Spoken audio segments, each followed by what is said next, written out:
താങ്കൾക്ക് സൗകര്യം എഴുതിയാൽ മതി. വേറെ ജോലി ഇല്ലെന്നല്ലേ നിങ്ങൾ പറഞ്ഞാൽ സമ്മതിക്കില്ല. അതൊക്കെ ഹാജരാക്കേണ്ടതുണ്ട്, ഹാജരായിക്കോളാം. സൗകര്യം ഉണ്ടെങ്കിൽ നിങ്ങൾ പ്രക്ഷേപണം ചെയ്താൽ മതി. അപ്പൊ നിങ്ങളുടെ ഉള്ളിൽ പത്രം നല്ലത്. നിങ്ങൾക്ക് എന്തൊരു സോഫ്റ്റ് കോർണറാണ് സതീശൻ?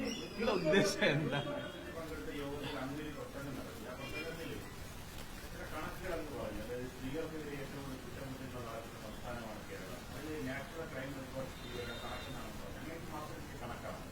സഹോദരാ,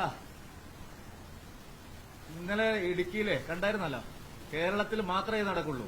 പെൺകുട്ടിയെ ഭീകരമായിട്ട് ബലാത്സംഗം ചെയ്ത് കൊലപ്പെടുത്തിയിട്ട് നിങ്ങളെ പോലീസ് അയാളെ വെറുതെ വിട്ട് കേസ് വിട്ടുപോയിട്ട് അയാൾ അച്ഛന്റെ അനിയനെ കുത്തിയിരിക്കുക.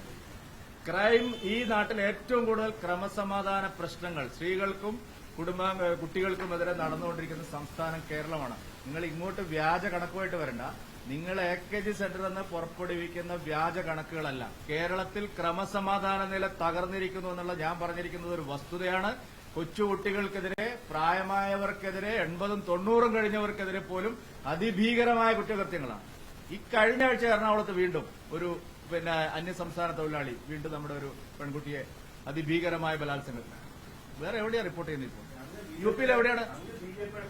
ഞാൻ സംസ്ഥാന പ്രസിഡന്റ് തന്നെയാണ്. എനിക്ക് അതിന് കൈരളി ചാനൽ ദേശാഭിമാനിയുടെ സർട്ടിഫിക്കറ്റ് ഒന്നും വേണ്ട. നാഷണൽ ക്രൈം കേരളത്തിൽ കുറ്റകൃത്യങ്ങൾ വർദ്ധിക്കുന്നു എന്നുള്ളതിന് വ്യക്തമായ തെളിവുകളുണ്ട്. ഞാനത് എവിടെ വേണമെങ്കിലും പറയും, ഇനിയും പറയും. നിങ്ങൾക്ക് സൗകര്യം എഴുതിയാൽ മതി. സംഭവങ്ങളല്ലെന്നല്ലേ നിങ്ങൾ പറഞ്ഞാൽ സമ്മതിക്കില്ല. കേരളത്തിലെ ജനസംഖ്യ, കേരളത്തിൽ 3.5-4 കോടി ജനങ്ങളെ ഉള്ളൂ. ഞാൻ പറഞ്ഞിരിക്കുന്ന വ്യക്തമായ തെളിവുകളുടെ അടിസ്ഥാനത്തിലാണ്. ഇവിടുത്തെ ജനസംഖ്യ അനുപാതം അനുസരിച്ച് ഇവിടെ നടക്കുന്ന കുറ്റകൃത്യങ്ങൾ മറ്റേത് സംസ്ഥാനങ്ങളെക്കാളും കൂടുതലാണ്. എസ്പെഷ്യലി സ്ത്രീകൾക്കും കുട്ടികൾക്കും എതിരെ. ഇവിടുത്തെ എല്ലാവർക്കും ബോധ്യമുള്ള കാര്യം. അതൊക്കെ ഹാജരാക്കേണ്ടതുണ്ട്, ഹാജരായിക്കോളാം.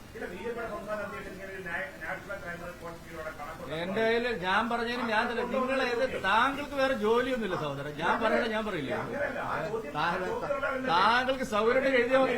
വേറെ ജോലി എന്ത് ഉത്തരവില്ലാന്ന് കള്ളക്കഥകൾ പ്രചരിപ്പിക്കുന്ന കൈരളിക്കും ദേശാഭിമാനിക്കും എന്നോട് വന്ന് ചോദ്യം ചോദിക്കാനാണ്. അല്ല, എന്നിട്ട് ഞാനൊന്നും പറയണ്ട. ഞാൻ പറഞ്ഞത് എന്റെ കൃത്യമായിട്ട് ബോധ്യത്തിന്റെ അടിസ്ഥാനത്തിലാണ്. രാഷ്ട്രീയ ആരോപണമൊന്നുമല്ല, വസ്തുതകളാണ് പറഞ്ഞിരിക്കുന്നത്. നിങ്ങൾക്ക് സൗകര്യം ഉണ്ടെങ്കിൽ എഴുതിയാൽ മതി. ഞാൻ പറഞ്ഞിരിക്കുന്നതിന്റെ മറുപടിയും സൗകര്യം ഉണ്ടെങ്കിൽ ഞാൻ പറഞ്ഞല്ലോ. ഇത്തരം ബാലിശമായ ചോദ്യങ്ങൾ ഉന്നയിച്ച് നിങ്ങൾ അടിസ്ഥാന പ്രശ്നങ്ങളിൽ നിന്ന് ജനശ്രദ്ധ തിരിച്ചുവിടാൻ വേറെ പണി നോക്കണം. വേറെ ആർക്കെങ്കിലും ചോദിക്കാനുണ്ടെങ്കിൽ വേറെ ആർക്കെങ്കിലും ചോദിക്കാനുണ്ടോ എന്തെങ്കിലും?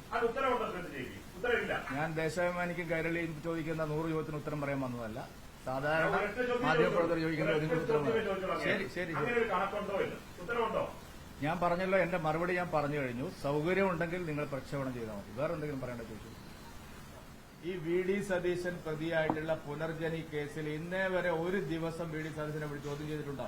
നിങ്ങൾ ആരും സതീശനെ കാണുമ്പോൾ അത് ചോദിക്കുന്നില്ലല്ലോ. എന്നോട് മാത്രം ചോദ്യങ്ങൾ ചോദിക്കുന്ന നിങ്ങൾ സതീശനെ കാണുമ്പോൾ, സാറേ നിങ്ങളെ പുനർജനി കേസിൽ നിങ്ങൾക്ക് വല്ല നോട്ടീസും വന്നോ?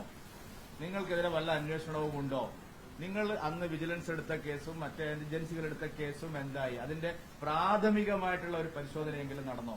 എന്തുകൊണ്ടാണ് സതീശന്റെ മുമ്പിൽ നിങ്ങൾ ചോദിക്കാത്തത്? അപ്പൊ നിങ്ങളുടെ ഉള്ളിൽ പത്രം നല്ലത്. ഇല്ല, സതീശനോട് ആരും ചോദിക്കുന്നില്ല. അല്ലല്ല, സതീഷ് ഞാൻ ഇന്നേ വരെ കേട്ടിട്ടില്ല. സതീശന്റെ ഒരു പത്രസമ്മേളനത്തിലും ഞാൻ ഇന്നേ വരെ കേട്ടിട്ടില്ല. അല്ല, സതീശനോട് ഇന്നേ വരെ നിങ്ങൾ ആരും, നിങ്ങൾക്ക് എന്തൊരു സോഫ്റ്റ് കോർണറാണ് സതീശനോട്? നിങ്ങളുടെ ഉദ്ദേശം എന്താണ്?